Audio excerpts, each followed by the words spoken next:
मजबूरी से कहीं ज्यादा जरूरी हैं नीतीश कुमार और चंद्रबाबू नायडू नरेंद्र मोदी के लिए। आज नीतीश कुमार और तेजस्वी यादव एक ही फ्लाइट से पटना से दिल्ली पहुंचे। दोनों पहले तो आगे और पीछे की सीट पर बैठे हुए दिखाई दिए। नीतीश कुमार आगे बैठे थे, तेजस्वी यादव पीछे बैठे थे, लेकिन उसके बाद तेजस्वी पीछे वाली सीट से उठकर नीतीश कुमार के पास आकर उनके बगल में बैठ गए। अब सवाल ये उठ रहा है कि क्या दोनों के बीच कुछ बात हुई है। जाहिर सी बात है कुछ ना कुछ बात तो हुई होगी।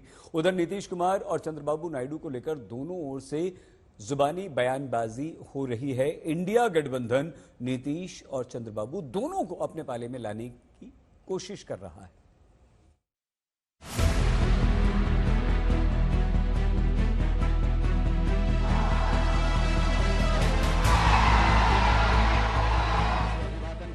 नीतीश कुमार के दिल में क्या है, यह समझना बड़े बड़े पॉलिटिकल पंडितों के लिए मुश्किल होता है। आज जब एनडीए की मीटिंग में शामिल होने के लिए नीतीश पटना से दिल्ली रवाना हुए, तो तेजस्वी यादव इंडिया गठबंधन की बैठक में शामिल होने के लिए उसी फ्लाइट में साथ थे। पहले वीडियो आया जिसमें सीएम नीतीश कुमार आगे की सीट पर बैठे थे और तेजस्वी उनके पीछे की सीट पर बैठे नजर आ रहे थे। इस तस्वीर में नीतीश और तेजस्वी दोनों मुस्कुरा रहे हैं।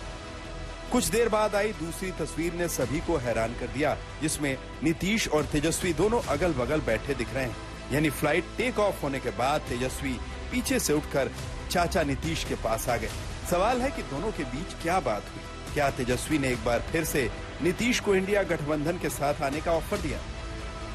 हम लोगों का जो प्रदर्शन रहा है बहुत ही बढ़िया रहा है, और आप जान रहे हैं बिहार से ही चुनाव उठा, और जिस हिसाब से हम लोगों ने चुनाव मुद्दों पर लड़ने का काम किया है वो आप सब लोग देख सकते हैं। तो अयोध्या में राम जी का आशीर्वाद तो इंडिया गठबंधन को हम लोगों को मिला, तो कहीं भी जो है आप देखिएगा एक चीज़ तो साफ हो गया कि जो मोदी जी की बात करते थे कि मोदी फैक्टर वो ख़त्म हो गया।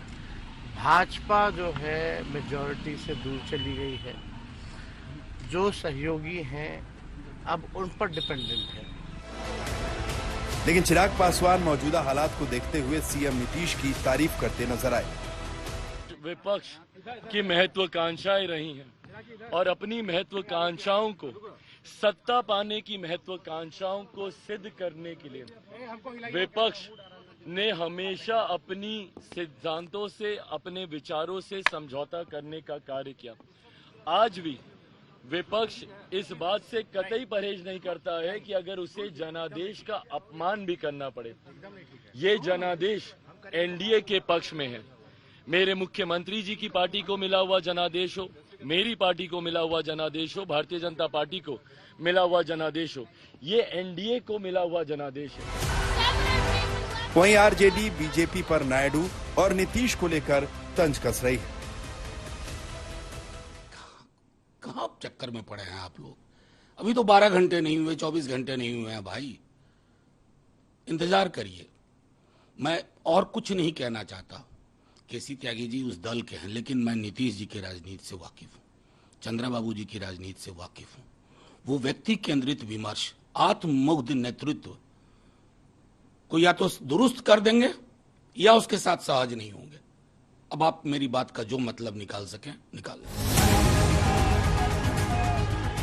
उधर विपक्ष मोदी मैजिक खत्म होने का दावा कर रहा है। बड़ी विषम परिस्थितियों में यह चुनाव हुआ है और ऐसी विषम परिस्थितियों में चुनाव लड़कर ये परिणाम लाना, मैं समझता हूं कि पूरे इंडिया गठबंधन के लिए और इस देश की जनता के लिए एक बहुत ही खुशी का क्षण है।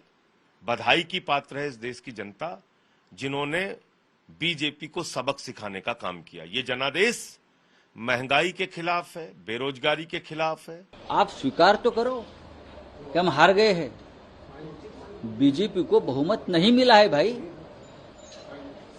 बहुमत का जो आंकड़ा है वो आंकड़ा मैं उनको बता दूंगा। कल से मैं देख रहा हूं एनडीए की सरकार लाने जा रहे थे मोदी की सरकार।